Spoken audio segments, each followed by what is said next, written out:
Assalamualaikum warahmatullahi wabarakatuh. Halo teman-teman TK Islam Persnafia, bagaimana kabarnya hari ini? Semoga kita semua diberikan kesehatan dan dilindungi oleh Allah Subhanahu wa Ta'ala. Kali ini Bu Vera akan mengajak teman-teman menyimak kisah tentang Nabi Ibrahim. Nabi Ibrahim itu siapa ya? Yuk ikuti Bu Vera. Kerajaan Babilonia mempunyai kepercayaan menyembah berhala. Lahirlah seorang utusan Allah yang bernama Ibrahim. Beliau adalah putra dari Azar yang merupakan keturunan dari Nabi Nuh alaihi salam. Ayah Nabi Ibrahim adalah seorang pemahat patung yang cukup terkenal.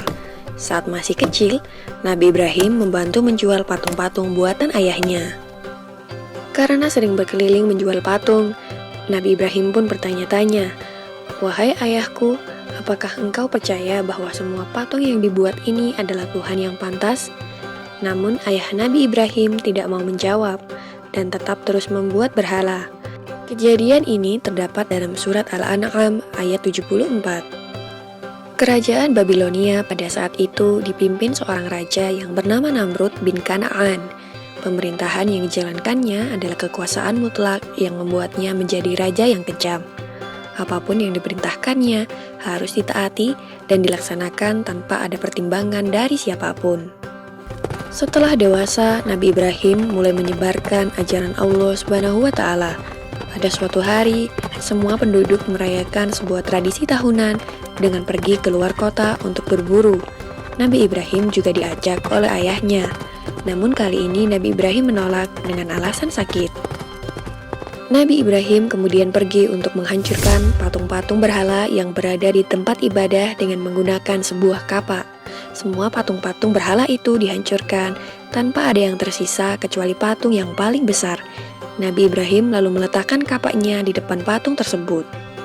Ketika para penduduk kembali, mereka sangat terkejut melihat patung sesembahannya hancur berkeping-keping. Mereka akhirnya mencurigai seseorang yang tidak ikut dalam acara perayaan. Dipanggillah Nabi Ibrahim untuk diadili yang disaksikan oleh seluruh penduduk Babilonia. Dalam keadaan ini, Nabi Ibrahim mulai berdakwah secara terang-terangan. Dalam pengadilan itu, terjadilah percakapan antara Nabi Ibrahim dan Raja Namrud. Diawali dengan Raja Namrud yang bertanya kepada Nabi Ibrahim, "Siapakah yang menghancurkan patung-patung ini?" Nabi Ibrahim pun menjawab, "Bukan aku. Patung besar itulah yang menghancurkannya." Raja Namrud dengan geram kembali berkata, "Mana mungkin patung itu bisa bergerak dan memegang sebuah kapak, sedangkan untuk berbicara saja dia tidak mampu." Disinilah kecerdikan Nabi Ibrahim dalam berdakwah. Dengan tegas beliau menjawab, "Jika engkau tahu bahwa patung itu tidak bisa bergerak, bahkan berbicara saja ia tidak mampu, mengapa kalian semua menyembahnya?" Dengan jawaban ini, maka terdiamlah seluruh masyarakat Babilonia termasuk Raja Namrud. Tetapi dengan kekuasaan mutlaknya, Raja Namrud dengan marah memerintahkan prajuritnya untuk membakar Nabi Ibrahim. Dalam keadaan yang demikian, Nabi Ibrahim tetap tenang dan memohon pertolongan kepada Allah Subhanahu wa Ta'ala.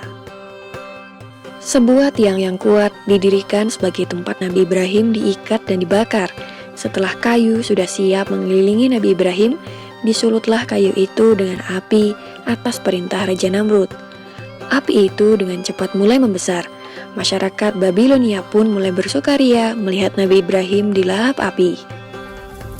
Namun, alangkah terkejutnya para penduduk karena Nabi Ibrahim tidak terbakar. Beliau masih utuh sempurna tanpa adanya luka sedikit pun. Ternyata doa Nabi Ibrahim dikabulkan oleh Allah Subhanahu wa Ta'ala. Permohonan agar diselamatkan dari api yang besar dan menyala ada dalam Al-Quran surat Al-Anbiya ayat 69.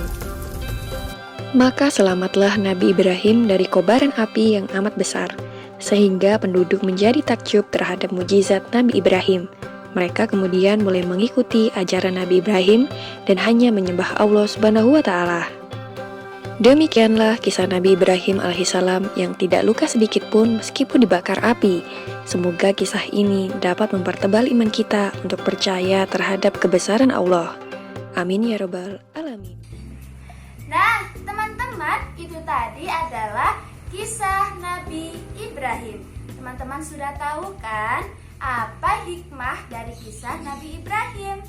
Jadi teman-teman, hikmah dari kisah Nabi Ibrahim adalah yang pertama yaitu kita harus tetap sabar dalam menerima cobaan yang diberikan oleh Allah Subhanahu wa taala. Hikmah yang kedua yaitu Allah adalah yang maha berkuasa atas segala tindakannya, yaitu kita sebagai hamba Allah tidak bisa menghentikan apa yang sudah ditetapkan oleh Allah.